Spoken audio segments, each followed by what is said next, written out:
नमो अरियन्ताणं नमो सिद्धाणं नमो आयर्याणं नमो उज्जयाणं नमो लय सव्वसाहूणम् एषो पञ्चनमुक्कारो सव्वपावपणासणो मङ्गलाणं च सव्वेसिं पठमं होयि मङ्गलं मङ्गलं भगवान् वीरो मङ्गलं गौतमप्रभु मङ्गलं स्थूलिभद्राद्या जैनधर्मोऽस्तु मङ्गलम् अज्ञानतिमिरान्धानां ज्ञानाञ्जनशलाकया नेत्रमुन्मीलितं येन तस्मै श्रीगुरवे नमः। આપણો વિષય ચાલી રહ્યો છે શ્રી બૃહદ સંગ્રહણી ગ્રંથ 12મી સદીના મહાચાર્ય શ્રી ચંદ્રસુરી સ્વજી મહારાજા સાહેબ દ્વારા વિરચિત આ શ્રી બૃહદ સંગ્રહણી ગ્રંથની અંદર આપણે 4 ગતિની અંદર ભમી રહેલા એવા જીવોના વિશે અલગ અલગ દ્વારોની અંદર વિચારણા કર્યા બાદ દંડક પ્રકરણની અંદર બતાવેલા 24 દ્વારોની અંદર વિચારણા કરી રહ્યા છીએ આ જીવોની। એમાંથી આપણે લાસ્ટ ક્લાસ સુધી સંજ્ઞી દ્વારના વિશે વિચારણા કરી લીધી છે જીવોની, અથવા તો સંજ્ઞી દ્વાર જોઈ લીધું। હવે આ ક્લાસમાં આપણે આજે ગતિ અને આગતિ દ્વાર જોશું। આમ તો બૃહદ સંગ્રહણીની અંદર આપણે આગળ ભણી ગયા છીએ જ્યારે જે ગતિના જીવોનું આવેલું હતું ગતિ દ્વાર, દેવોનું ગતિ દ્વાર, પછી નારકોનો ગતિ ને આ ગતિ વગેરે એ આપણે આગળ જોઈ લીધું છે। તિર્યંચો ક્યાંથી ક્યાં જઈ શકે, ક્યાંથી આવી શકે તિર્યંચમાં, નારકીઓ કોણ બની શકે અથવા તો નરકની અંદર કોણ જઈ શકે, એ બધું આપણે આગળ જોયું છે। એ જ છે ગતિ અને આ ગતિ દ્વારની અંદર। પણ અહીંયા આપણે દંડક પ્રકરણની અંદર જે ગાથાઓ બતાવેલી છે એના હિસાબે જોશું ગતિ અને આગતિ દ્વાર। હા, તો ગતિ એટલે એક દંડકમાંથી ચવીને કયા દંડકમાં જાય કોઈ જીવ તે, અથવા તો બીજા વર્ડ્સમાં એક ભવ કોઈકનો ચાલુ હોય એમાંથી મૃત્યુ પામીને કેવા પ્રકારના ભવની અંદર જઈ શકે, અથવા તો કોઈક એક જીવનો વિચારણા કરતા હોઈએ તો એ જીવ ક્યાં જઈ શકે આ ભવ કમ્પ્લીટ કરીને, અથવા તો મૃત્યુ પામીને કેવો ભવની અંદર જઈ શકે તેને કહેવાય ગતિ। અને આ ગતિ એટલે કેવા ભવોમાંથી કોઈક જીવ આવા ટાઈપના જીવ તરીકે ઉત્પન્ન થઈ શકે। આવા ટાઈપના એટલે જેની વાત આપણે કરશું કે સમજો આપણે નારકીના વિશે વાત કરી રહ્યા હોઈએ તો આ ગતિ દ્વારની અંદર શું આવે અહીંયા કે કયા ટાઈપના જીવો મૃત્યુ પામીને નરકની અંદર આવી શકે, નારકી બની શકે, તે કહેવાય નરક ગતિના વિશે અથવા તો નારકી જીવોના વિશેની આ ગતિની વિચારણા આ ગતિ દ્વારની અંદર। તો એ જ નરક અથવા તો નારકીના જીવોનો ગતિ દ્વારની અંદર વિચારણા કરીએ તો એ કઈ રીતે કહેવાશે કે કોઈક જીવ નરકની અંદર છે, એ નારકીનો પોતાનું આયુષ્ય કમ્પ્લીટ કરી રહેશે, મૃત્યુ પામશે, ચ્યવશે ત્યાંથી હવે તે કેવા ભવોની અંદર જઈ શકશે એને કહેવાય એની ગતિ અથવા તો ગતિ દ્વારને વિશે એની વિચારણા। એટલું બેઝિક સમજ્યા આપણે। હવે સ્ટાર્ટ કરીએ તો ફર્સ્ટથી જોઈએ દેવો। અહીંયા 13 દંડકો ગણેલા છે દેવોના ટોટલ। ભવનપતિના 10 દંડક ગણેલા છે, વ્યંતરના 1 દંડક કહેવાય, જ્યોતિષ બધા દેવોના 1 જ દંડક, વૈમાનિક બધા દેવોનો 1 દંડક। ભવનપતિ 10 પ્રકારના છે, એમના અલગ અલગ દંડકો એમને અલોટ કરેલા છે। એટલે ઇન શોર્ટ ટોટલ જોઈએ 13 દેવો, એનો મિનિંગ શું થાય છે કે બધા 4 નિકાયના બધા દેવો છે તેઓ। આ ટોટલ થઈ ગયા 13 દંડકો। એક ગતિ એટલે એવો મૃત્યુ પામીને ક્યાં જઈ શકે, કેવા ભવની અંદર જઈ શકે, તો સંખ્યાતા વર્ષના આયુષ્યવાળા પર્યાપ્ત એવા ગર્ભજ તિર્યંચ પણ એ ઉત્પન્ન થઈ શકે નેક્સ્ટ ભવમાં, અથવા તો સંખ્યાતા વર્ષના આયુષ્યવાળા પર્યાપ્ત એવા ગર્ભજ મનુષ્ય પણ એ ઉત્પન્ન થઈ શકે નેક્સ્ટ ભવમાં, અથવા તો બાદર પર્યાપ્ત એવા પૃથ્વીકાય બની શકે, બાદર પર્યાપ્ત એવા અપકાય બની શકે, અને બાદર પર્યાપ્ત એવા પ્રત્યેક વનસ્પતિકાય બની શકે છે। આ ટોટલ 5 પ્રકારના દંડકોની અંદર એમની ઉત્પત્તિ થઈ શકે અથવા તો એમની ગતિ થઈ શકે। ગતિ એટલે જવું એમ, એ જોયું। પછી નારકીઓ, બધા ટાઈપના નારકીઓ છે એમના માટે, એટલે જનરલાઇઝ્ડ નારકીઓનો એક દંડક કહેવાય છે। તો એ મૃત્યુ પામીને કે નારકી ક્યાં જઈ શકે, તો સંખ્યાતા વર્ષના આયુષ્યવાળા પર્યાપ્ત ગર્ભજ મનુષ્ય પણ એ નેક્સ્ટ ભવમાં ઉત્પન્ન થઈ શકે, અથવા તો સંખ્યાત વર્ષના આયુષ્યવાળા પર્યાપ્ત ગર્ભજ તિર્યંશ તરીકે ઉત્પન્ન થઈ શકે નેક્સ્ટ ભવમાં। એમાં આપણે આગળ જોયેલું છે કે 7મી નરકવાળા જે જીવો છે તે મનુષ્ય પણ નહીં બને નેક્સ્ટ ભવમાં, કમ્પલસરી ગર્ભજ તિર્યંચ જ બને છે સંખ્યાત વર્ષના આયુષ્યવાળા એ। પણ અહીંયા જનરલાઇઝ બધાનું બતાવ્યું છે. 7 નારકીઓનું અલગ અલગ આ ટેબલની અંદર નથી બતાવેલું, આપણે આગળ જોવાના છીએ. તો એના હિસાબે આ જોયું. અને બીજું આપને આ ખ્યાલમાં આવી જ ગયું હશે એ સંખ્યાત વર્ષના આયુષ્યવાળા પર્યાપ્ત ગર્ભતિર્યન છે. જે આખું ટર્મ જ્યારે બોલીએ તો એની અંદર સંખ્યાત વર્ષના આયુષ્યવાળા એટલે શું, તો જે નોન યુગલિક હોય એવાને કહેવાય છે સંખ્યાત વર્ષના આયુષ્યવાળા. એના હિસાબે આપણે જોઈ શકીએ કે કોઈક દેવ છે અને કોઈક નારકી છે, તે મૃત્યુ પામીને તરતના નેક્સ્ટ ભાવમાં યુગલિક તરીકે ઉત્પન્ન નહીં થઈ શકે. યુગલિકોના કેટલા આયુષ્ય હોય છે, અસંખ્યાત વર્ષના આયુષ્ય તેમના બતાવ્યા છે. પણ અહીંયા સંખ્યાત વર્ષના આયુષ્યવાળા પર્યાપ્તા એવા ગર્ભત તિર્યંશ કે ગર્ભત મનુષ્યની અંદર માત્ર જઈ શકે છે આપ દેવો બધા અને નારકીઓ બધા. પણ યુગલિકપણાનું નેક્સ્ટ ભાવ એમનું નહીં હોય ક્યારે પણ, એ આપણે આના ઉપરથી સમજ્યા. પછી વિકલેન્દ્રિયો એટલે બેન્દ્ર તેન્દ્ર ચૌરેન્દ્રિયો પૃથ્વીકાય આપકાય વનસ્પતિકાય, તેઓ મૃત્યુ પામીને દેવ નારકી સિવાયના બધા જ ભવોની અંદર જઈ શકે છે. બધા ભવો એટલે દંડક 24 છે ટોટલ. અહીંયા આપણે જોઈએ એક મિનિટ. હા, તો આ ટોટલ 24 દંડકો ગણેલા છે, જેમાં 7 નારકીઓ એટલે બધા જ નારકીઓને એક દંડકમાં ગણ્યા. 5 સ્થાવરો પૃથ્વીકાય આપકાય તેવકાય વાવકાય વનસ્પતિકાય એમને અલગ અલગ એવા એક દંડક આપ્યા. ટોટલ 5 સ્થાવરના 5 દંડક થઈ ગયા. વિકલેન્દ્રિય બેન્દ્ર તેન્દ્ર ચૌરેન્દ્રિય ત્રણેયનો એક દંડક એટલે 3 દંડક વિકલેન્દ્રિયના. ગર્ભજ તિર્યંચો એમનો એક દંડક, ગર્ભજ મનુષ્યોનો એક દંડક. અને ભવનપતિ દેવો ટોટલ ભવનપતિ કેટલા છે નિકાય એમની 10 છે. તો એ 10 એટલે અસુરકુમાર નાગકુમાર વગેરે એ રીતે 10 છે. તો એમને એકને એક અલગ અલગ એ રીતે દંડક અલોટ કરેલ છે ભવનપતિઓમાં. પછી વ્યંતર બધાનો એક દંડક. આ વ્યંતરના દંડકની અંદર વાણવ્યંતર પણ ગણી લેવાના. જ્યોતિષ્ક એનું એક દંડક અને વૈમાનિકનો દંડક એક. વૈમાનિકના એક દંડકની અંદર બધા જ ટાઈપના વૈમાનિક દેવો આવી ગયા. વૈમાનિકના 10 કલ્પો એની અંદર પહેલો દેવલોક એટલે ફર્સ્ટ વૈમાનિકથી કરીને એટલે સૌધર્મ કલ્પવાળા જે વિમાનો છે ત્યાંથી કરીને 12મો દેવલોક સુધી પ્લસ નવગ્રહયક પ્લસ અનુત્તર ને લોકાંતિક એટલે બધા જ દેવો વૈમાનિકની અંદર ગણી લેવાના. આ રીતે ટોટલ 24 દંડકો આપણે અહીંયા જોયા છે. હવે આ દેવ નારકી સિવાયના બધે એટલે આ પૃથ્વીકાય આપકાય વનસ્પતિકાય અને વિકલેન્દ્રિય તેઓ મૃત્યુ પામીને દેવ નહીં બને અને નારકી નહીં બને, એના સિવાય બીજે જઈ શકે છે. એટલે એવા દેવ નારકી સિવાયના બીજા ભવોની અંદર ઉત્પન્ન થઈ શકે. પછી તેવકાય અને વાવકાય તેઓ સ્થાવર બની શકે કોઈ પણ ટાઈપના 5 સ્થાવરમાંથી. વિકલેન્દ્રિયની અંદર જઈ શકે એટલે બેન્દ્ર તેન્દ્ર ચૌરેન્દ્રિય.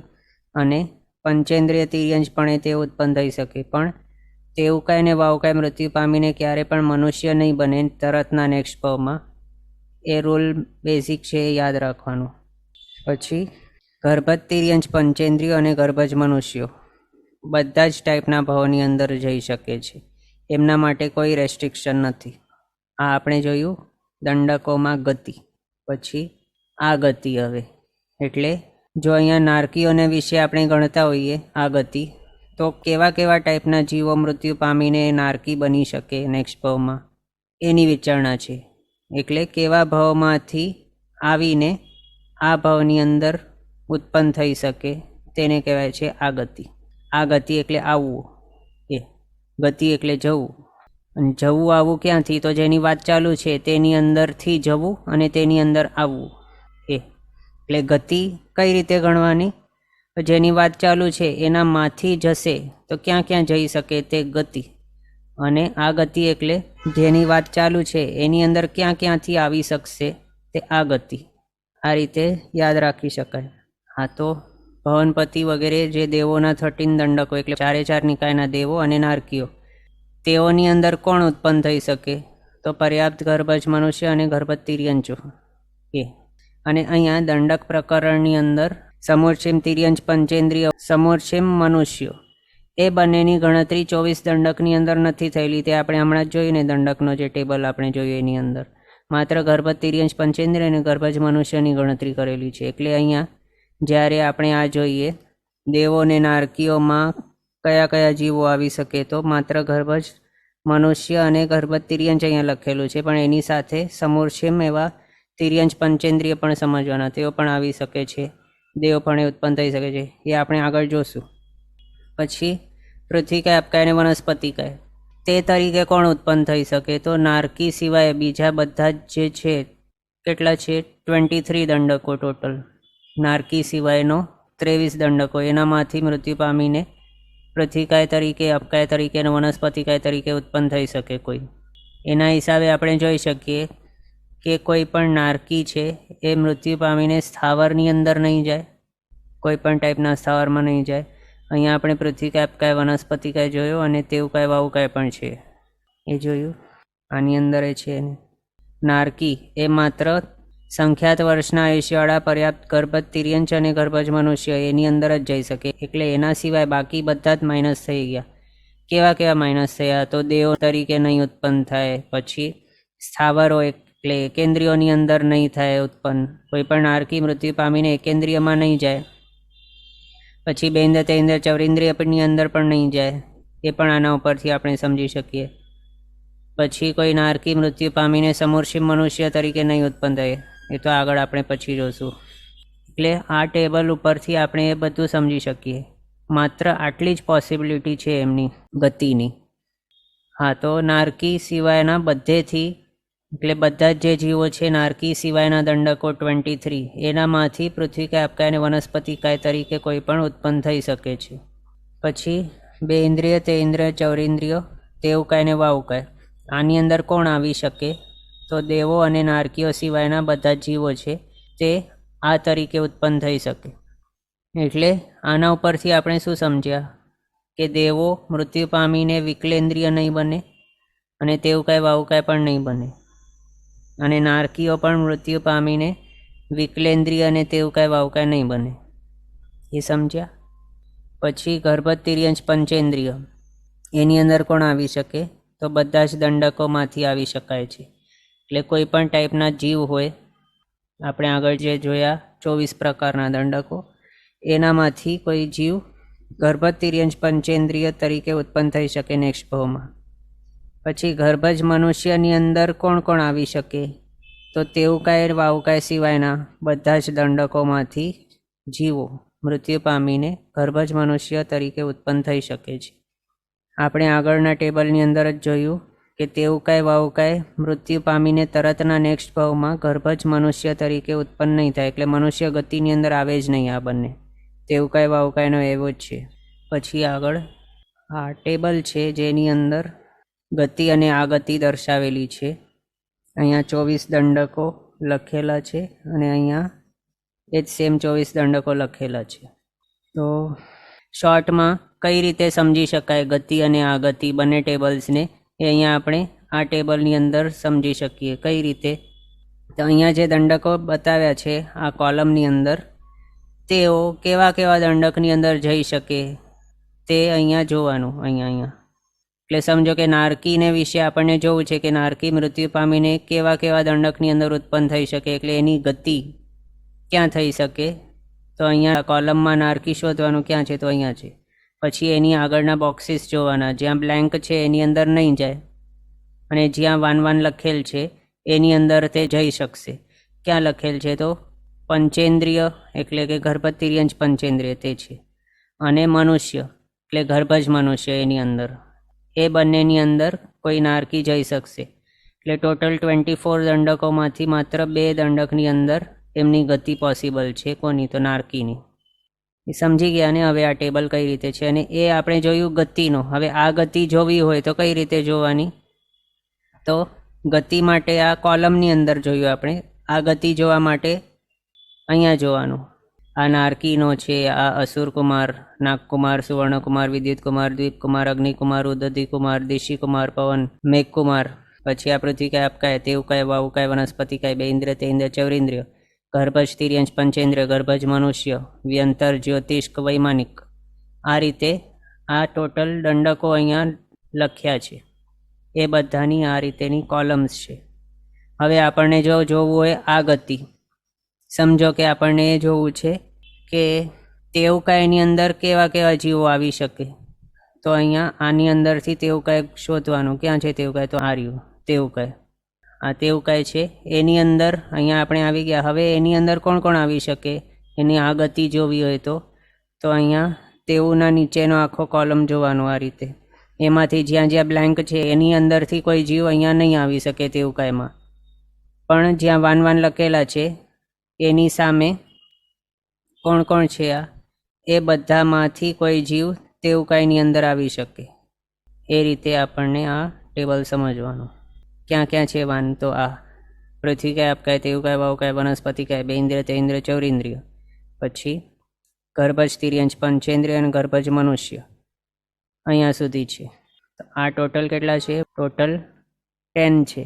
તો એ 10 અલગ અલગ જે દંડકો અહીંયા જ્યાં વાન વાન લખેલા છે તેનામાંથી કોઈક જીવ મૃત્યુ પામીને તેવું કાંઈની અંદર આવી શકે. એટલે આ ગતિ જોવી હોય તો અહીંયા શોધવાનું, કોની આ ગતિ જોવાની છે તેને અહીંયા શોધવાનું, અને એ મળી જાય તો એના નીચે, એટલે એની જે કોલમ છે એની અંદર જોવાનું.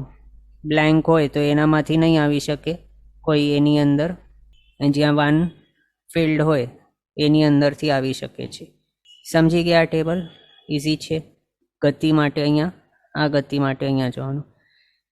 તો આપણે આગળના ટેબલ્સની અંદર જે જોયા હતા એ અહીંયા આપણે સમજી શકીએ. નારકીઓની ગતિ 2 દંડકની અંદર થઈ શકે. આ અસુરકુમાર વગેરે મેઘકુમાર સુધી છે.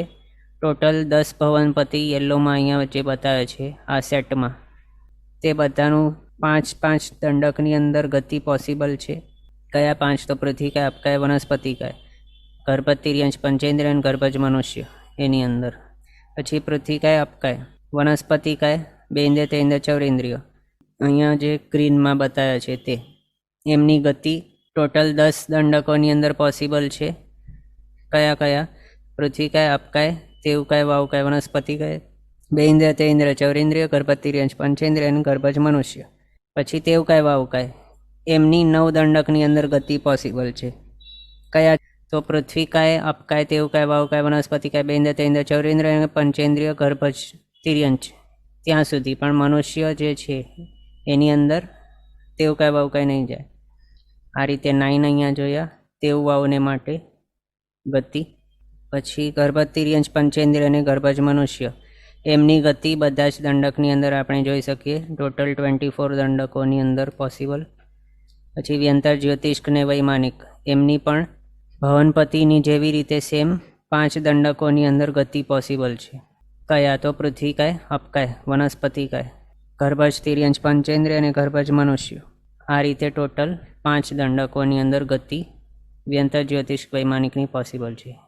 પછી આ ગતિ જોઈએ તો નારકી, પછી અસુરકુમારથી મેઘકુમાર સુધીના ભવનપતિ, પછી વ્યંતર, જ્યોતિષ્ક ને વૈમાનિક.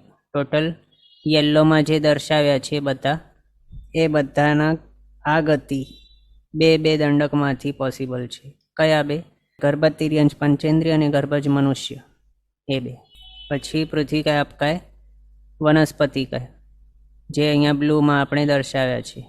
તો એમની અંદર આ ગતિ ક્યાં ક્યાંથી હોઈ શકે? તો માત્ર નારકીને છોડીને બાકીના બધામાંથી કોઈ પણ જીવ એ તરીકે ઉત્પન્ન થઈ શકે. પૃથ્વી કાય તરીકે કે અપકાય તરીકે, વનસ્પતિ કાય તરીકે. પછી તેવું કાય, વાવ કાય, બેન્દ્રિય, તેન્દ્રિય, ચૌરેન્દ્રિય જે અહીંયા સેમ કલરમાં, ક્રીમ કલરમાં દર્શાવે છે, તે બધાની અંદર આ ગતિ 10 દંડકમાંથી પોસિબલ છે. કયા? તો અહીંયા પૃથ્વી કાય, આપ કાય, તેવું કાય, વાવ કાય, વનસ્પતિ કાય, બેન્દ્રિય, તેન્દ્રિય, ચૌરેન્દ્રિય, ગર્ભજ, તિર્યંચ, પંચેન્દ્રિય અને ગર્ભજ મનુષ્ય એ બધા ટોટલ 10 દંડકો. પછી ગર્ભજ, તિર્યંચ, પંચેન્દ્રિય એમની અંદર આ ગતિ 24 દંડકોમાંથી પોસિબલ છે. ગર્ભજ મનુષ્યની અંદર આ ગતિ 22 દંડકમાંથી, તેવું કાંઈ વાવ કાંઈ માઇનસ કરીને અહીંયા આપણે જોઈ શકીએ. આ કોણ છે? તેવું કાંઈ માઇનસ કર્યો છે અને આ વાવ કાંઈ માઇનસ કર્યો છે. આ રીતે આ ટેબલની અંદર ગતિ અને આ ગતિ બંનેનો સમાવેશ થઈ જાય છે. આ જોયું. હવે આગળ નેક્સ્ટ જોઈએ સમૂર્છિમ પંચેન્દ્રિય. તેઓ એ પણ સમૂર્છિમ પંચેન્દ્રિયની અંદર કોણ કોણ આવે? તો સમૂર્છિમ, તિર્યંચ, પંચેન્દ્રિયો અને સમૂર્છિમ મનુષ્યો એમની ગતિ. આપણે આગળ જોયું કે દંડકની અંદર સમૂર્છિમ એવા પંચેન્દ્રિય, તિર્યંચ અને સમૂર્છિમ એવા મનુષ્યો એમની વિચારણા અથવા તો એમની ગણતરી 24 દંડકની અંદર નથી કરેલી, એટલે એના માટે અહીંયા આપણે અલગથી જોઈ રહ્યા છીએ. સમૂર્છિમ તિર્યંચ પંચેન્દ્રિયોની ગતિ ક્યાં થઈ શકે? એટલે સમૂર્છિમ તિર્યંચ પંચેન્દ્રિયપણાના ભાવની અંદર કોઈક જીવ હોય તે મૃત્યુ પામીને નેક્સ્ટ કેવા ભાવ કરી શકે? તે આવા ટાઈપના ભાવ કરી શકે. કેવા? તો પલ્યોપમના અસંખ્યાતમાં ભાગ આયુષ્યવાળા એવા ફર્સ્ટ રત્નપ્રભાના નરકના 4th પ્રતર સુધીના નારકીપણે તે ઉત્પન્ન થઈ શકે. પછી ભવનપતિ દેવ તરીકે ઉત્પન્ન થઈ શકે, વ્યંતર દેવ તરીકે પણ ઉત્પન્ન થઈ શકે છે. પછી અકર્મભૂમિના યુગલિક મનુષ્ય તરીકે પણ ઉત્પન્ન થઈ શકે. કર્મભૂમિના સંખ્યાતા વર્ષના આયુષ્યવાળા મનુષ્યપણે ઉત્પન્ન થઈ શકે. અકર્મભૂમિના યુગલિક તિર્યંચ પંચેન્દ્રિય તરીકે ઉત્પન્ન થઈ શકે. કર્મભૂમિના સંખ્યાતા વર્ષના આયુષ્યવાળા તિર્યંચ પંચેન્દ્રિયપણે ઉત્પન્ન થઈ શકે.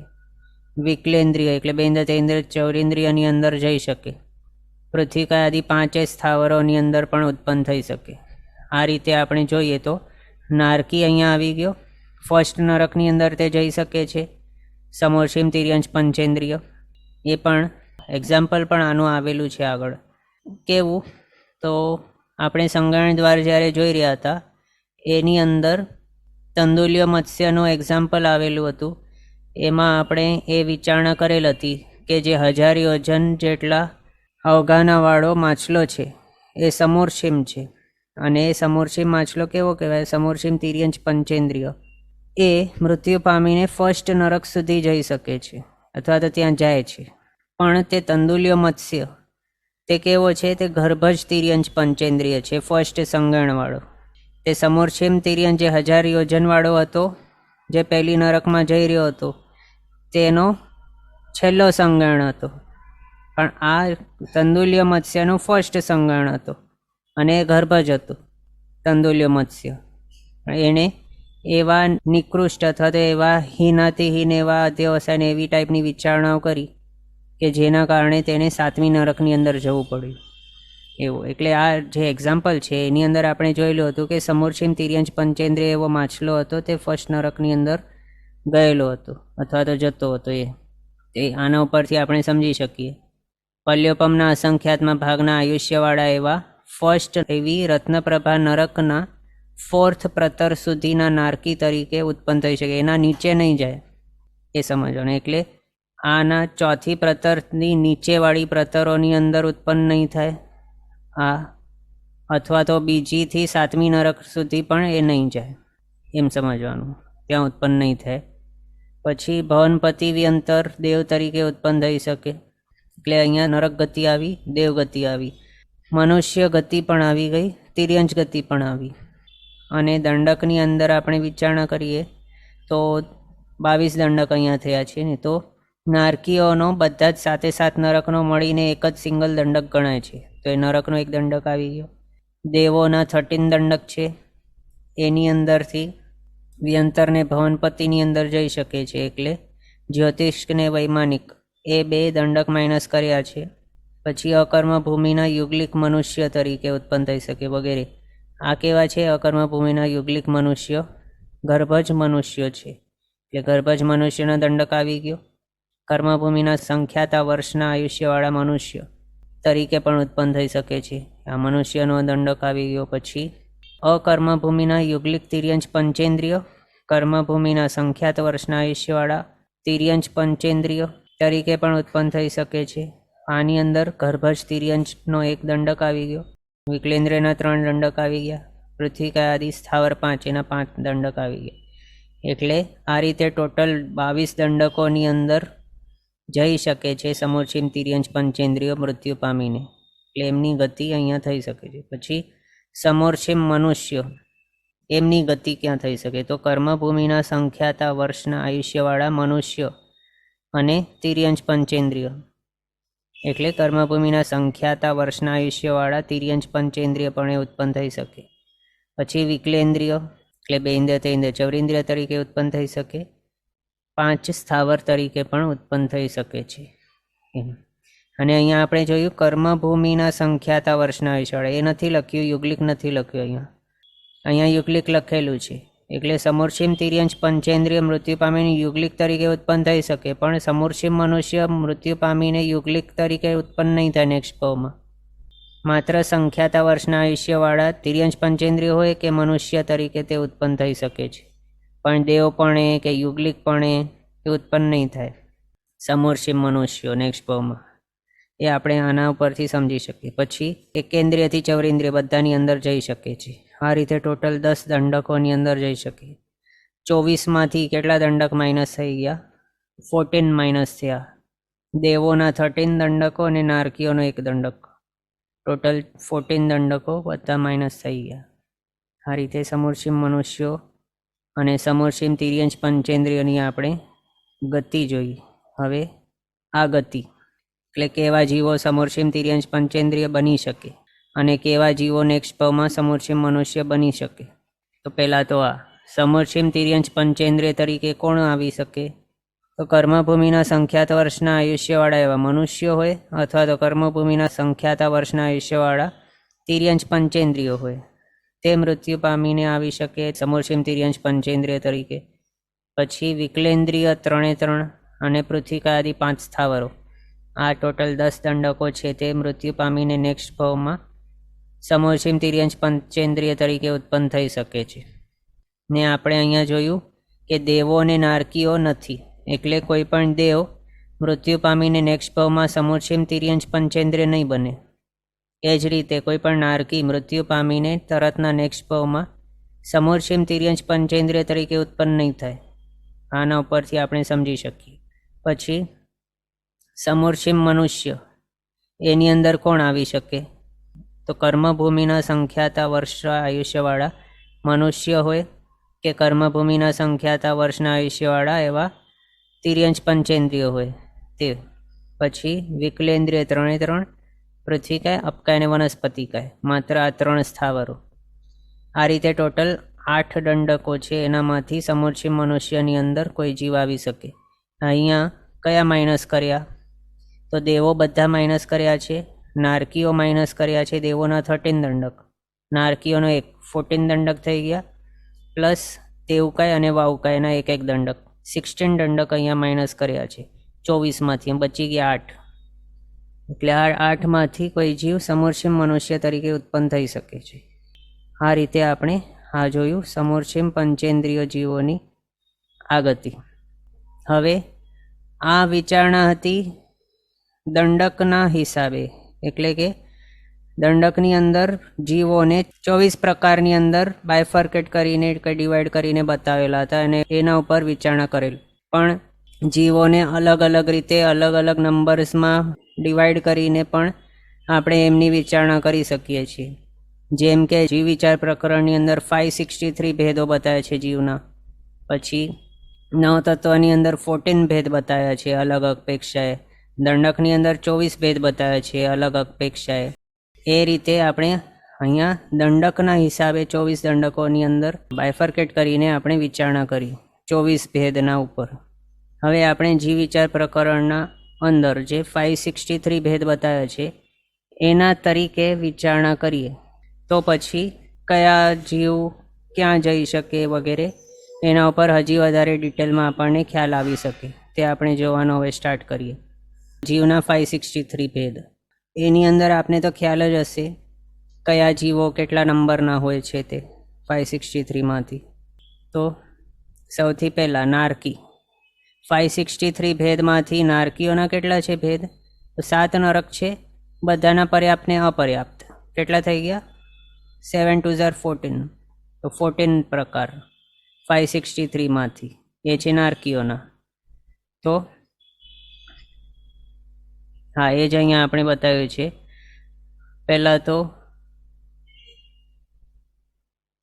હા, દંડક પ્રકરણની અંદર આપણે એ જોયું કે નરક ગતિવાળા જીવોને એક જ દંડકની અંદર ગણેલા છે. પણ જો જીવ વિચાર પ્રકરણના 563 ભેદની અંદર વિચારણા કરીએ અને કમ્પેર કરીએ તો એક દંડકની અંદર જેટલા નારકીઓને ગણ્યા છે એ જ સેમ નારકીઓને હજી વધારે છૂટા થઈ શકાય અથવા તો એમના ભેદ હજી વધારે પાડી શકાય. જેમ કે 7 નરકો છે, રત્નપ્રભા વગેરે, એ 7 નરકના પર્યાપ્તા જીવ અને અપર્યાપ્ત નારકી એ ટોટલ આપણે કરી લઈએ તો થઈ જાય 14 નારકીઓ. 563 ભેદમાંથી, અને એ બધાનું એક જ દંડકની અંદર આપણે આગળ વિચારણા કરેલ હતી હમણાં. પછી નેક્સ્ટ જોઈએ, દેવગતિની અંદર આપણે 13 દંડક જોયા હતા, ભવનપતિના 10, પછી વ્યંતરનો 1, વૈમાનિકનો 1, જ્યોતિષ્કનો 1. પણ અહીંયા જીવ વિચારના 563 ભેદ છે, એની અંદર 198 બતાવ્યા છે દેવગતિના અંદર રહેલા જે જીવો છે એમના ભેદ. તો કઈ રીતે? તો એમાં ભવનપતિ નિકાય જે હોય છે એની અંદર 10 પ્રકારો હોય છે, 10 પ્રકારના ભવનપતિ. એ બધાના પર્યાપ્ત અને અપર્યાપ્ત, એટલે 10 × 2 થઈ જાય 20, પ્લસ પરમાધામી. પરમાધામી પણ કેવા છે? ભવનપતિ નિકાયના જ હોય છે. તો એ પરમાધામીને જીવ વિચાર પ્રકરણની અંદર અલગથી ગણ્યા છે, અને આ આપણે જીવ વિચારના નંબર જોઈ રહ્યા છે 563 ભેદો જીવના, એટલે એના હિસાબે અહીંયા આપણે એને પણ છૂટા દર્શાવ્યા છે અહીંયા, કે ત્યાં કઈ રીતે ગણેલા છે 563 ભેદ. તો આ ભવનપતિ નિકાયમાં આવેલા એવા પરમાધામીના 15 ભેદ, એ પર્યાપ્ત અને અપર્યાપ્ત. 15 + 15 30, અને આ હતા 20.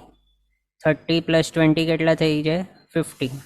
તો આ જે છે દેવગતિના વિશેના જીવ વિચારના પ્રમાણે 198 જીવભેદ, એની અંદર 50 જીવભેદ આવે છે ભવનપતિ નિકાયના. પછી વ્યંતર નિકાયના, એની અંદર વ્યંતર આવી જાય, વાણ વ્યંતર આવી જાય, અને તિર્યંક ઝુંબક પણ આવી જાય છે. વ્યંતરના આપણે 8 પ્રકારો જોયેલા હતા, તો એ 8 પ્રકારના પર્યાપ્ત અપર્યાપ્ત. વાણ વ્યંતર 8 પ્રકારના જોયેલા હતા, એ બધાના પર્યાપ્ત અપર્યાપ્ત. પછી તિર્યંક ઝુંબક એ 10 પ્રકારના આપણે જોયેલા છે, એ પણ પર્યાપ્ત ને અપર્યાપ્ત. આ રીતે ટોટલ 16 વ્યંતર, 16 વાણ વ્યંતર અને 20 તિર્યંક ઝુંબક. 16, 16, 32 અને 20 થઈ જાય 52. એટલે વ્યંતર નિકાયની અંદર 52 આવે છે જીવભેદો જીવ વિચારના પ્રમાણે, અને દંડક પ્રમાણે એક જ દંડકની અંદર આવી જાય છે. પછી જ્યોતિષ્ક નિકાય, એની અંદર એક જ દંડકની અંદર જ્યોતિષ્કનું ગણાય છે. જીવ વિચારના અંદર જીવભેદ જોઈએ તો ચર જ્યોતિષ્ક 5 અને અચર 5. ચંદ્ર સૂર્ય ગ્રહ નક્ષત્ર તારા આ આપણે જોયેલા છે. આ ચર હોય ને અચર હોય. આ ટોટલ ચર 5 અને અચર 5 એ બધાના પર્યાપ્ત ને અપર્યાપ્ત ગણીએ થઈ જાય 20 જ્યોતિષ્ક નિકાયના. પછી વૈમાનિક નિકાય, એની અંદર દંડક પ્રકરણના પ્રમાણે એક જ દંડક ગણેલું, પણ જીવ વિચાર પ્રકરણ છે એની અંદર હજી વધારે અલગ અલગ આપણે સમજી શકીએ. સૌધર્મ દેવલોક વગેરે 12 દેવલોક સુધી અચ્યુત છે ત્યાં સુધી બધા એક એક. 9 ગ્રેવેક છે બધાને એક એક, એટલે 9. પછી 5 અનુત્તર, 3 કિલ્બિશિક ને 9 લોકાંતિક, આ બધાને અલગ અલગ ગણ્યા છે. તો એ બધા આપણે એડ કરી લઈએ અને પર્યાપ્ત અને અપર્યાપ્ત 2 ટાઈપના ભેદ આપણે પાડીએ, તો ટોટલ 76 જીવ ભેદ આવી જાય છે વૈમાનિકના, એટલે વૈમાનિક નિકાયના દેવોના. અહીંયા સુધી થઈ ગયા દેવગતિના 198 જીવભેદ 563માંથી. આ આપણે શા માટે જોઈ રહ્યા છીએ? આ બધું આપણને આગળ ગતિ અને આ ગતિની અંદર વિચારણા કરવાની છે. એટલે શોર્ટમાં માત્ર આપણે આગળ જોયું કે કોઈક તિર્યંશ પંચેન્દ્રિય છે અથવા તો કોઈક દેવગતિના 13 દંડક છે, એનામાંથી ક્યાં જઈ શકે, ક્યાંથી આવી શકે તેની અંદર. પણ અહીંયા હજી વધારે બાયફર્કેશન થશે કે જો નારકીની અંદરનો દંડક હોય તો એની અંદર જો 7મી નારકીવાળો હોય તે શું મનુષ્યમાં જઈ શકે? તો નહીં જઈ શકે. તો એ દંડકના અંદર આપણને ખ્યાલમાં તરત નહીં આવે જોઈને, કારણ કે ત્યાં જનરલાઇઝ થઈ જાય. પણ આ રીતે આપણે જો જોઈએ અલગ અલગ તરીકે તો આપણને હજી વધારે ડિટેલમાં સમજ પડે કે કયા જીવ ક્યાંથી ક્યાં જઈ શકે, ક્યાં આવી શકે. અને એ જોવા માટે આ નંબર્સ આપણને ખ્યાલમાં હોવા જોઈએ કે 9 ગ્રેવેકના 9 અથવા તો અનુતરના 5 અથવા તો વૈમાનિકના 76 છે, એ કઈ રીતે 76 થયા આપણે આગળ ટેબલની અંદર આ રીતે બતાવશું, 15 કર્મભૂમિના ને આ રીતે બધા. તો એ આપણને ખ્યાલમાં આવવા જોઈએ કે શું છે, 15 નંબર કઈ રીતે આવ્યો બધું વગેરે. તો એ નંબર તરત કઈ રીતે ખ્યાલમાં આવશે જો આ આપને યાદ હશે તો. એનો બાયફર્કેશન હમણાં જોઈ રહ્યા છે. હા, પછી તિર્યંશ ગતિ, તિર્યંજ ગતિના આપણે 9 દંડક જોયેલા હતા. 9 દંડક કઈ રીતે? તો સ્થાવર 5, વિકલેન્દ્રિય 3, 8 થઈ ગયા, અને ગર્ભ તિર્યંજ પંચેન્દ્રિયનો 1. એ રીતે 9 દંડક આપણે જોયેલા હતા. પણ જીવ વિચારની અંદર જીવભેદ જોઈએ તો 48 થાય છે. કઈ રીતે? તો સ્થાવરના 22 જીવભેદ થાય છે. સૂક્ષ્મ પૃથ્વીકાય, બાદર પૃથ્વીકાય, સૂક્ષ્મ અપકાય, બાદર અપકાય, તેવું કાયના સૂક્ષ્મ બાદર, વાવ કાયના સૂક્ષ્મ બાદર, સાધારણ વનસ્પતિ કાયના સૂક્ષ્મ બાદર, અને પ્રત્યેક વનસ્પતિ કાયના માત્ર બાદર. આ બધા 11 થઈ ગયા. એ બધાના પર્યાપ્ત અને અપર્યાપ્ત ભેદ કરીએ તો થઈ જાય 22. દંડકની અંદર આપણે સૂક્ષ્મ અને બાદર બંને અલગ નહીં જોયા હતા. પછી આ વનસ્પતિ કાય જે છે એની અંદર પણ સૂક્ષ્મ બાદર સાધારણ એ રીતે અલગ નહીં જોયેલા હતા, પણ એક જ જોયેલું હતું દંડક. એ રીતે સ્થાવરોના 22 જીવભેદ થઈ ગયા. પછી વિકલેન્દ્રિયના 6 જીવભેદ, બેન્દ તેન્દ ચૌરેન્દ્રિય, પર્યાપ્ત ને અપર્યાપ્ત. પંચેન્દ્રિય, ગર્ભજ અને સમૂર્છિમ. પંચેન્દ્રિય જે છે તિર્યંચો, એના ગર્ભજ પ્રકાર છે અને સમૂર્છિમ પણ પ્રકાર છે. ગર્ભ તિર્યંચ પંચેન્દ્રિય 5 પ્રકારના હોય છે. જલચર, સ્થલચર 3 પ્રકારના, ચતુષ્પદ, ભુજ પરિસર્પ, ઉર પરિસર્પ અને ખેચર. આ રીતે 5 પ્રકાર. એ બધાના પર્યાપ્ત અપર્યાપ્ત એ થઈ ગયું. આ હતા ગર્ભજ. એ જ સેમ સમૂર્છિમ સમજવા, પર્યાપ્ત ને અપર્યાપ્ત. આ રીતે ટોટલ કેટલા થઈ ગયા? 5 × 2 10 × 2 20. એટલે મૂળ 5 પ્રકાર જે છે જલચર, ચતુષ્પદ, ઉર પરિસર્પ, ભુજ પરિસર્પ ને ખેચર, એ 5 પર્યાપ્ત અપર્યાપ્ત, અને 10 જે થાય પર્યાપ્ત અપર્યાપ્ત ગણીને તે જ સેમ ગર્ભજ અને સમૂર્છિમ તરીકે × 2 કરી લેવાનું. 5 × 2 × 2 થઈ જાય 20 જીવભેદો. દંડકમાં આપણે જોયેલું હતું ગર્ભ તિર્યંચ પંચેન્દ્રિયનો 1 દંડક, પણ સમૂર્છિમ તિર્યંચ પંચેન્દ્રિયનું દંડક ગણેલું નહીં હતું, એની આપણે અલગથી વિચારણા કરેલ હતી. પછી મનુષ્ય ગતિની અંદર એક જ દંડક ગણાતું હતું, પણ અહીંયા જીવ વિચારની અંદર 303 જીવભેદ ગણ્યા છે મનુષ્ય ગતિના. એમાં કર્મભૂમિના ગર્ભ જેવા મનુષ્યો 30, ભરત ક્ષેત્રના, ઐરાવત ક્ષેત્ર, મહાવિદ્ય ક્ષેત્રના, 5 ભરતના, 5 ઐરાવતના, 5 મહાવિદ્યના પર્યાપ્ત અને અપર્યાપ્ત. અકર્મભૂમિના ગર્ભજો મનુષ્યો હિમવંત, હિરણ્યવંત, હરિવર્ષ ક્ષેત્ર, રમ્ય ક્ષેત્ર, દેવકુરુ ક્ષેત્ર અને ઉત્તર કુરુક્ષેત્ર. આ 6 અકર્મભૂમિઓ છે, અને 5 સેટની અંદર મલ્ટીપ્લાય કરી લેવાનું. 5 પણ કઈ રીતે આપને તો ખ્યાલમાં જ છે. એક જંબુદ્વીપનો, પછી પૂર્વ ધાતકી ખંડ, પશ્ચિમ ધાતકી ખંડ 3 થઈ ગયા, અને પૂર્વ અર્ધ પુષ્કરવર દ્વીપ અને પશ્ચિમ સાઈડનો અર્ધ પુષ્કરવર દ્વીપ. એ રીતે ટોટલ 5 થઈ ગયા. તો આ 6નો સેટ કેટલા નંબરમાં હોય છે? તો 5 નંબરમાં હોય છે. એ જ પ્રમાણે ભરત પણ 5 ને, ઐરાવત ને, મહાવિદ્ય પણ 5 કઈ રીતે? તો એ જ સેમ આપણે આગળ જોયેલું છે એ જ પ્રમાણે. તો આને 5 ગુણ્યા કરી લઈએ એટલે ટોટલ અકર્મભૂમિ કેટલી થઈ જાય છે? 30 અકર્મભૂમિઓ એકા. અને એના પર્યાપ્ત અને અપર્યાપ્ત જોઈએ તો 60 થઈ જાય. 15 કર્મભૂમિ છે, એના પર્યાપ્ત અપર્યાપ્ત જોઈએ તો 30 થઈ ગયા જીવભેદો.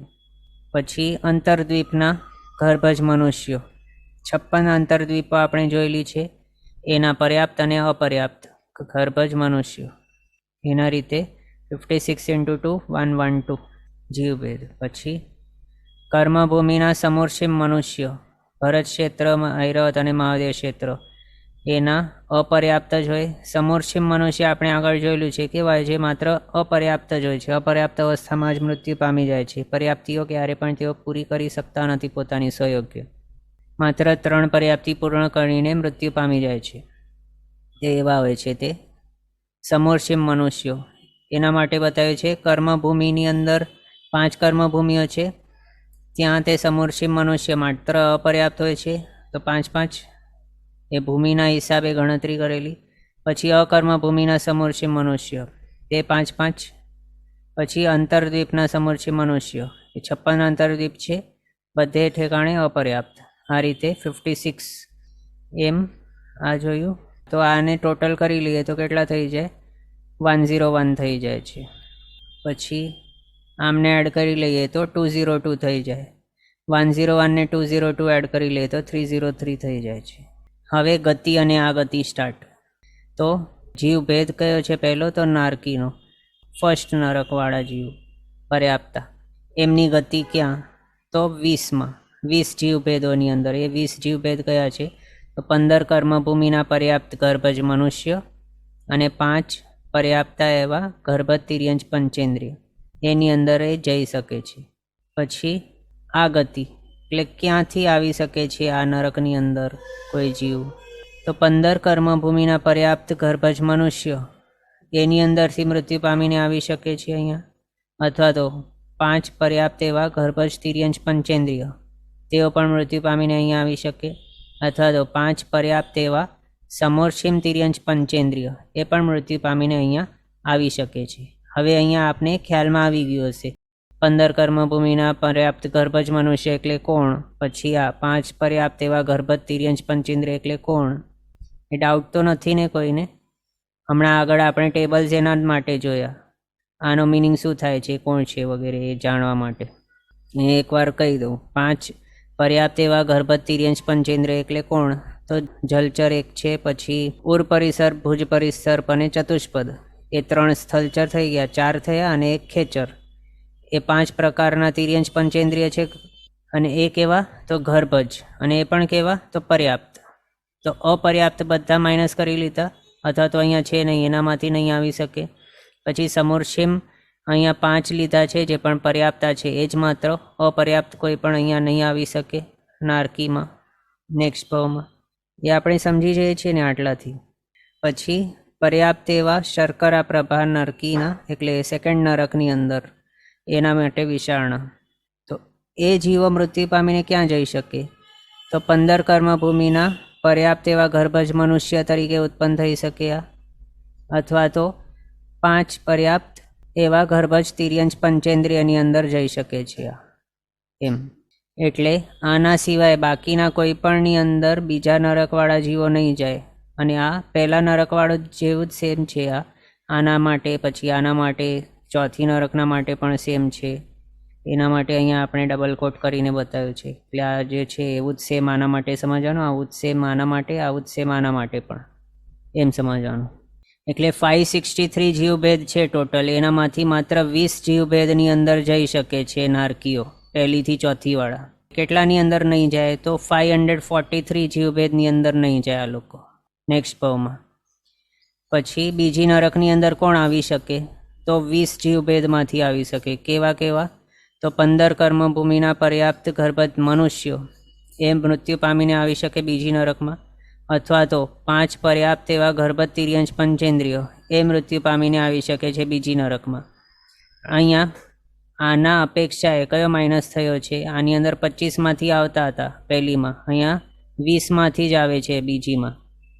તો સમોર્ષિમ તિર્યંચ પંચેન્દ્રિય અહીંયા આપણે જોઈ શકીએ છીએ, એ નથી લખેલું. 5 અહીંયા જે લખેલા હતા ને, આ સમોર્ષિમ તિર્યંચ પંચેન્દ્રિય, એ નથી લખેલું. એટલે આપણે આગળ તંદુલિયા મત્સ્યનો જે ઇન્સિડન્ટ છે અથવા દૃષ્ટાંત, એના અંદર જાણ્યું હતું, પહેલી નરકના જતો હતો. અને હમણાં આગળ પણ આપણે જોયું, ફર્સ્ટ રત્નપ્રભા જે છે એની ચોથી પ્રતર સુધી જ ઉત્પન્ન થઈ શકે છે સમોર્ષિમ તિર્યંચ પંચેન્દ્રિય નેક્સ્ટ ભાવમાં, બીજી નરકમાં નહીં જાય. એ આના ઉપરથી પણ આપણે સમજી ગયા ને, તો એ જ છે સેમ અહીંયા લાગુ પડે છે. એટલે કોઈક કહે કે બીજી નરકની અંદર કોઈક જીવ ઉત્પન્ન થયો, તો એના ઉપરથી આપણે શું સમજી શકીએ કે તે જીવનો પ્રીવિયસ ભાવ કેવો હશે? તો કાં તો એ 15 કર્મભૂમિનો એવો પર્યાપ્ત ગર્ભજ મનુષ્ય હશે, અને કાં તો તે 5 પર્યાપ્ત એવા ગર્ભજ તિર્યંચ પંચેન્દ્રિયોમાંથી કોઈક એક હશે એનો પ્રીવિયસ ભાવ, એમ. પછી પર્યાપ્ત એવા વાલુકા પ્રભાનો, એટલે કે ત્રીજા નરકનો વિશે વિચારણા. તો એ જીવો મૃત્યુ પામીને આ સેમ 20 જીવભેદની અંદર જઈ શકે. અને ત્રીજી નરકની અંદર કોણ આવી શકે? તો 15 કર્મભૂમિના પર્યાપ્ત ગર્ભજ મનુષ્યમાંથી કોઈ આવી શકે, અથવા તો ભુજ પરિસર્પ સિવાયના 4 પર્યાપ્ત એવા ગર્ભજ તિર્યંચ પંચેન્દ્રમાંથી આવી શકે છે. ભુજ પરિસર્પને અહીંયા માઇનસ કરી દીધું છે, એ અહીંયા ત્રીજી નરકને એનાથી નીચે નહીં જાય, ભુજ પરિસર્પો, એમ. પછી ચોથી નરક, એની અંદર કોઈક જીવ હોય ત્યાંથી ક્યાં જઈ શકે? એટલે એની ગતિ ક્યાં થઈ શકે? તો 20 જીવભેદોની અંદર થઈ શકે સેમ. અને આની અંદર કોણ આવી શકે? તો 18 જીવભેદમાંથી કોઈ આવી શકે. 15 કર્મભૂમિના પર્યાપ્ત ગર્ભજ મનુષ્યમાંથી કોઈ આવી શકે, અથવા તો ભુજ પરિસર્પ અને ખેચર સિવાયના બાકીના 3 પર્યાપ્ત ગર્ભજ તિર્યંચ પંચેન્દ્રિયમાંથી આવી શકે. બાકીના 3 કયા બચ્યા છે? જલચર, ઉર પરિસર્પ અને ચતુષ્પદ. આ 3માંથી કોઈ આવી શકે છે ચોથી નરકમાં. પણ ભુજ પરિસર્પ અને ખેચરો એ નહીં આવે. ભુજ પરિસર્પ અહીંયા જ માઇનસ કર્યા છે. એટલે આપણે આગળ જોયું ને કે ત્રીજી નરક અને એનાથી નીચે કોઈ પણ નરકની અંદર ભુજ પરિસર્પ નહીં જાય. હવે ખેચરના માટે પણ સમજવાનું. ખેચર કેવા છે? ચોથી નરક અને એની નીચેની કોઈ પણ નરકની અંદર નહીં જશે ખેચરો. પછી 5મી નરક, પર્યાપ્તા એવા ધૂમપ્રભા એટલે કે 5મી નરકવાળા જીવ, તે મૃત્યુ પામીને ક્યાં જઈ શકે? તો આગળ આપણે જે જોયું એ જ સેમ 20 જીવભેદની અંદર જઈ શકે. 15 કર્મભૂમિના પર્યાપ્ત ગર્ભજ મનુષ્ય, અથવા તો 5 એવા પર્યાપ્ત ગર્ભજ તિર્યંચ પંચેન્દ્રિયની અંદર તે જઈ શકે. ક્યાંથી આવી શકે 5મી નરકમાં? તો 17 જીવભેદમાંથી, 17માંથી. 15 કર્મભૂમિના પર્યાપ્ત એવા ગર્ભજ મનુષ્ય, અથવા તો 2 પર્યાપ્તા એવા ગર્ભજ તિર્યંચ પંચેન્દ્રિય. કયા? તો જલચર અને ઉર પરિસર્પ. એનામાંથી આવી શકે 5મી નરકની અંદર. આપણે આગળ સાંભળ્યું છે એક્ઝામ્પલ કે કોઈ સર્પ છે, એ સર્પ 5મી નરક સુધી જઈ શકે છે, એ સાંભળ્યું છે. પછી કોઈ સિંહ છે, આપણે આગળ આપણા બૃહદ સંગ્રહણીની અંદર પણ આ ભણી ગયા છીએ. આ ગતિની અંદર સર્પ હોય, સિંહ હોય વગેરે, એના માટે તે કઈ નરક સુધી જઈ શકે છે તે આના ઉપરથી પણ આપણે સમજી શકીએ. અહીંયા ચતુષ્પદ અહીંયા સુધી જ આવી શકતા હતા, ચોથી નરકની અંદર સુધી. અને આપણે સિંહના માટે પણ સમજ્યા છીએ કે તે ચોથી નરક સુધી જઈ શકે. સર્પ 5મી નરક સુધી જઈ શકે. અહીંયા આપણે જોઈ શકીએ છીએ ચતુષ્પદને માઇનસ કર્યું છે. અહીંયા આગળ ચતુષ્પદ અહીંયા સુધી હતો એટલે ચોથી નરક સુધી જઈ શકતો હતો, પણ 5મી નરકની જ્યારે આપણે આ ગતિ જોઈએ એની અંદર ચતુષ્પદ માઇનસ કરી દીધું છે. એટલે ચતુષ્પદ કોઈ હોય, સિંહ વગેરે કેવા છે?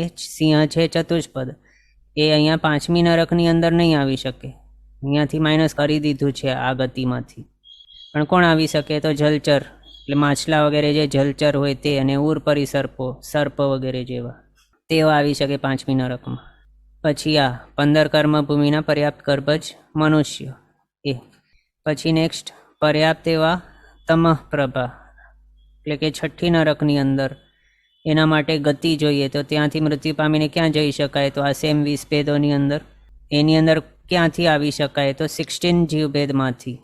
અહીંયા હવે જે અહીંયા સુધી સર્પ હતો, ઉર પરિસર્પ, એ પણ અહીંયા માઇનસ કરી દીધું છે. એટલે ઉર પરિસર્પો માત્ર 5મી નરક સુધી જઈ શકે, એનાથી નીચલી નરકની અંદર નહીં જાય. 6ઠ્ઠી 7મીની અંદર નહીં જાય, એ અહીંયા આપણે સમજી શકીએ. 6ઠ્ઠીની અંદર કોણ કોણ આવી શકે છે? 15 કર્મભૂમિના પર્યાપ્ત એવા ગર્ભજ મનુષ્યો બધા, અને એકમાત્ર પર્યાપ્ત એવો ગર્ભજ જલચર તિર્યંચ પંચેન્દ્રિયમાં આપણે વિચારણા કરીએ તો ટોટલ 16 જીવભેદમાંથી મૃત્યુ પામીને કોઈ જીવ 6ઠ્ઠી નરકની અંદર ઉત્પન્ન થઈ શકે. પછી પર્યાપ્તા એવા તમસ્તમ પ્રભા એટલે 7મી નરક, એની અંદરથી કોઈ જીવ ક્યાં જઈ શકે? તો હવે 20 ભેદ જે અહીંયા સુધી હતો 6ઠ્ઠી સુધી, એનામાંથી માત્ર 5 બચી જાય છે. મનુષ્યની અંદર 7મી નરકવાળા જીવ મૃત્યુ પામીને નહીં જાય. એટલે કોઈ જીવ નરકની અંદર છે 7મી નરકમાં, ત્યાંથી મૃત્યુ પામીને ડિરેક્ટલી નેક્સ્ટ ભાવમાં મનુષ્યપણે તે ઉત્પન્ન નહીં થાય. માત્ર એને માટે એક જ છે પોસિબિલિટી, એક એટલે 5 જીવભેદની પોસિબિલિટી છે. પર્યાપ્ત એવા ગર્ભજ તિર્યંચ પંચેન્દ્રિયપણે જ તે ઉત્પન્ન થઈ શકે. બાકી કોઈ પણ જીવ તરીકે તે નેક્સ્ટ ભાવમાં ઉત્પન્ન નહીં થાય. એટલે એકેન્દ્રિયવાળા જે હોય, પૃથ્વી કાય કાય તેવું કાય વાવ કાય વનસ્પતિ કાય, સ્થાવર નહીં બને. 2 ઇન્દ્રિયોની અંદર નહીં જાય, તે ઇન્દ્રિયમાં નહીં જાય. 7મી નારકીવાળો ચૌરિન્દ્રિય નહીં બને નેક્સ્ટ ભાવમાં. પંચેન્દ્રિયમાં જાય તો તે પણ ક્યાં જાય? તો દેવ નહીં બને, નારકી નહીં બને, મનુષ્ય નહીં બને. એમાં સમૂર્છિમ મનુષ્ય નહીં બને અને ગર્ભજ મનુષ્ય નહીં બને. બચ્યો એક તિર્યંચ ગતિ, તો તિર્યંચ ગતિમાં પણ એકેન્દ્રિયથી ચૌરેન્દ્રિય તો પહેલાં જ માઇનસ કરી દીધા તિર્યંચો. પંચેન્દ્રિય બચ્યા, એમાં સમૂર્છિમ તિર્યંચ પંચેન્દ્રિય 5 જીવભેદ માઇનસ કરી દીધા. બાકી બચી ગયા માત્ર 5 જીવભેદો, પર્યાપ્ત ગર્ભ તિર્યંશ પંચેન્દ્રિયના. એની અંદર જ તે ઉત્પન્ન થઈ શકે છે 7મી નરકવાળા જીવો નેક્સ્ટ ભાવમાં. આના પરથી આપણે સમજી શકીએ. પછી કેવા ટાઈપના જીવો મૃત્યુ પામીને 7મી નરકની અંદર આવી શકે? તો અહીંયા 6ઠ્ઠીમાં જે જઈ શકે છે એવા 15 કર્મભૂમિના પર્યાપ્ત ગર્ભજ મનુષ્ય અને પર્યાપ્ત ગર્ભજ જલચર, એ એક. એટલે ટોટલ 16 થઈ ગયા જીવભેદો અહીંયા જાય છે. હવે અહીંયા આપણને ક્વેશ્ચન થઈ શકે કે જ્યારે આપણે ચક્રવર્તી મહારાજને વિશે વિચારણા કરી રહ્યા હતા તો ત્યારે એમ આવેલું હોય છે કે ચક્રવર્તી મહારાજના જે સ્ત્રી રત્ન હોય છે તે 6ઠ્ઠી નરકમાં જતા હોય. એટલે એના ઉપરથી આપણે આગળ પણ એ પણ સમજ્યા છીએ કે સ્ત્રીઓ નીચેમાં નીચે કઈ નરક સુધી જઈ શકે? તો માત્ર 6ઠ્ઠી નરક સુધી જ જઈ શકે. પણ અહીંયા ક્યાં લખેલું છે? અહીંયા એ અપેક્ષા લીધેલ નથી. એટલે એ અપેક્ષા અહીંયા લીધેલી જ નથી કે પુરુષ છે કે સ્ત્રી છે કે નપુંસકો છે. અહીંયા માત્ર જીવ વિચારના 563 જીવભેદો છે એના ઉપરથી જ વિચારણા ચાલુ છે. એની અંદર ભેદ નથી પાડેલા, પુરુષવેદી છે કે સ્ત્રીવેદી વગેરે. એટલે અહીંયા આપણે એ નથી જોઈ શકતા અહીંયા કે સ્ત્રીઓ 7મી નરકમાં નહીં જાય એમ. પણ નથી જતી, એ આપણને અલગથી ધ્યાનમાં રાખવાનું. ઓકે, તો આ જોયું 7મી નરકનો ગતિ અને આ ગતિ. હવે આ બધા જે હતા તે કેવા હતા? પર્યાપ્ત આપણે જોયા. હવે અપર્યાપ્ત 7 નરક. નારકીના જીવભેદ કેટલા જોયા આપણે? 14. એમાં 7 છે પર્યાપ્તા અને 7 અપર્યાપ્તા. એમાંથી પર્યાપ્તા 7 આપણે જોઈ લીધા. હવે અપર્યાપ્ત 7 જોઈએ. તો અપર્યાપ્તા 7ની ગતિ ક્યાંય નહીં થાય નારકીઓની. કારણ કોઈ પણ નારકી અપર્યાપ્ત અવસ્થાની અંદર મૃત્યુ પામતો જ નથી. એ કમ્પલસરી પોતાની સ્વયોગ્ય 6 પર્યાપ્તિઓ પૂર્ણ કરે જ છે અને પોતાનું સંપૂર્ણ આયુષ્ય ભોગવે જ છે, પછી જ મૃત્યુ પામે છે. એટલે પર્યાપ્ત અવસ્થાની અંદર જ તે મૃત્યુ પામશે, અપર્યાપ્ત જીવો જે છે તે નારકીઓ. એટલે ગતિ એની વિશે કોઈ હશે જ નહીં. ગતિ એટલે શું? તો અપર્યાપ્ત અવસ્થાની અંદર રહેલો કોઈ અપર્યાપ્ત નારકીનો જીવભેદવાળો જે જીવ છે એ મૃત્યુ પામીને ક્યાં જાય? મૃત્યુ પામશે જ નહીં તો જશે ક્યાં? એટલે આમની ગતિ ક્યાંય નહીં હોય, એ જ ભાવમાં રહેલા હોય છે તે.